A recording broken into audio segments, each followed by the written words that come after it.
అందరికీ నమస్కారం. Welcome to day 19. Yes. So, తొందరగా రోజులు గడిచిపోతున్నాయి. మరి ఈరోజు అనదర్ ఇంట్రెస్టింగ్ ఛాలెంజ్ ఏంటో చూద్దాం. సో, మైత్రిలో యాక్టివిటీస్ గురించి కూడా మీకు చెప్పాను. అంతేకాకుండా ఇప్పటి వరకు మీరు పాటించిన వాటిలలో మీకు ఎంత బెనిఫిట్ అనిపిస్తుంది అంటే యాక్చువల్లీ చాలా స్ట్రిక్ట్‌గా, సిన్సియర్‌గా మీరు పాటిస్తే అద్భుతమైన రిజల్ట్స్ వస్తాయి. సో, ఆ సిన్సియర్‌గా మీరు పాటించి మీ రిజల్ట్స్ షేర్ చేసుకుంటారని మనస్ఫూర్తిగా ఆశిస్తున్నాను. సో, ఈరోజు మరి ఏంటి అంటే ఫ్లోర్ సిట్టింగ్ డే. అంటే ఏంటి? నేలపైన కూర్చోవడం. It's a challenge. ఎందుకంటున్నాను అంటే చాలామంది నేలపైన కూర్చోవడం మానేశారు. బెడ్ పైన నుండి పొద్దున్న నిద్రలేస్తారా, అన్ని పనులు చేసుకుంటారు. టాయిలెట్ కూడా యూరోపియన్ క్లోజెట్, కమోడే ఉంటుంది. సో, ఆ తర్వాత బస్సుల్లో కానీ, కార్లలో కానీ, ఆటోలో కానీ, స్కూల్‌కి కానీ లేదా ఆఫీస్‌కి వెళ్ళడం. ఆ తర్వాత అక్కడ కూడా బెంచ్‌ల పైన, కుర్చీల పైన కూర్చొనే ఉండడం. మళ్ళీ కార్‌లోనో, వెహికల్‌లోనో ఇంటికి ఏదో ఒక వెహికల్‌లో ఇంటికొచ్చేస్తాం. ఇంటికొచ్చిన తర్వాత తినేటప్పుడు కూడా డైనింగ్ టేబుల్ యూజ్ చేస్తున్నాము. మళ్ళీ తర్వాత కాసేపు పిల్లలు ఆడుకుంటారు. లేదా మనం ఇంకేదైనా పనులు చేసుకొని రాత్రి పడుకుంటాం. ఎక్కడ నేలపైన కూర్చుంటున్నాము? నోవేర్ కదా! సో, ఆలోచించుకుంటే అరే! నిజమే అనిపిస్తుంది.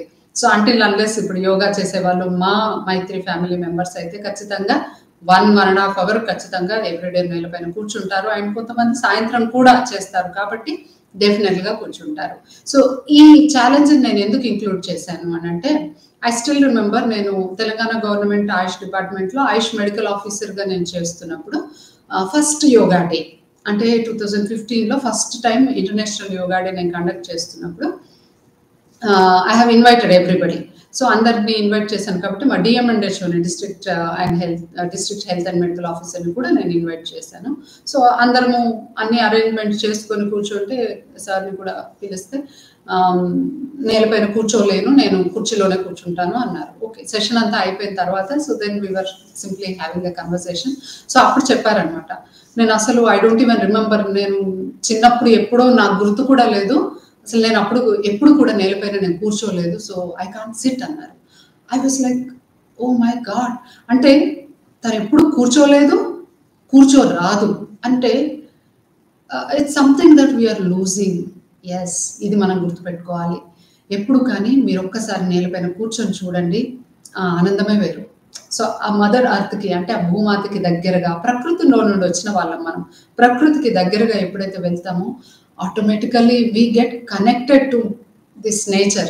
సో, అప్పుడు వి ఫీల్ టోటల్లీ గ్రౌండెడ్. అప్పుడు యెస్ స్వాంతన దొరుకుతుంది. మన శరీరానికి కాదు, మనస్సుకి, ఆత్మకి కూడా ఒక రకమైన స్వాంతన. సో, అప్పుడు మన శరీరము మరింత మంచిగా పనిచేయడం, మన మనస్సు మరింత మంచిగా పాజిటివ్‌గా ఉండడం మొదలుపెడుతుంది. సో, అలా అది కూడా ఇలా కాళ్ళు చక్కగా ఫోల్డ్ చేసుకొని మనం సుఖాసనంలోనో, స్వస్తికాసనంలో కనుక కూర్చుంటే హాయిగా ఫ్లెక్సిబిలిటీ పెరుగుతుంది. బ్లడ్ సర్క్యులేషన్ పెరుగుతుంది. డైజెషన్ ఇంప్రూవ్ అవుతుంది. సో, వీటన్నిటికీ మరి ఓవరాల్‌గా మంచిది కాబట్టి ఇప్పటివరకు అలవాటు లేని వాళ్ళు ఒకసారి ట్రై చేయండి. ఎస్పెషల్లీ కింద కూర్చోవడం ఇబ్బంది అనంటే బెడ్ పైకి ఎలాగో వెళ్తారు కదా! బెడ్ పైన కూర్చుంటారు కదా! ఆ బెడ్ పైనైనా కనీసం కాళ్ళు ఫోల్డ్ చేసుకోండి. అట్లా అలవాటు అయిపోయిన తర్వాత ఒకరోజు నేలపైన ట్రై చేయండి. ఆల్‌రైట్. సో, కనీసం భూమి మీద కూర్చొని అంటే నేలపైన కూర్చొని తినండి. ఏదో ఒకటి ఒక్క పావుగంట అయితే ఈరోజు కూర్చోండి. ఓకేనా? సో, మరీ ఇబ్బందయితే అంటే మీకెన్ని క్షణాలు వీలవుతే అన్ని క్షణాలైనా కూర్చోండి. అంతేకాని బలవంతంగా పెయిన్‌తో ఎక్కువసేపు కూర్చోవద్దు. So, this is only as a challenge to improve your health. మీ హెల్త్‌ని మరింతగా మంచిగా చేసుకోవడానికి. అంతేకాని ఇబ్బంది పెట్టడానికి కాదు. కాబట్టి సో, ట్రై చేయండి. ఒకసారి నేను అలా చేయలేకపోతున్నాను అంటే ఒకసారి గుర్తుకు తెచ్చుకోండి. ఎప్పుడు నేను చివరిసారి అలా నేలపైన కూర్చున్నాను? సో, ఎందుకు ఇన్ని సంవత్సరాలు కూర్చోలేదు? మళ్ళీ ఒకసారి మీతో మీరు, ఈ ప్రకృతితో మీరు రీకనెక్ట్ అవ్వడం మొదలుపెట్టండి. సో, ఆరోగ్యం అద్భుతంగా తయారవుతుంది. So, be healthy and happy. See you tomorrow with another challenge.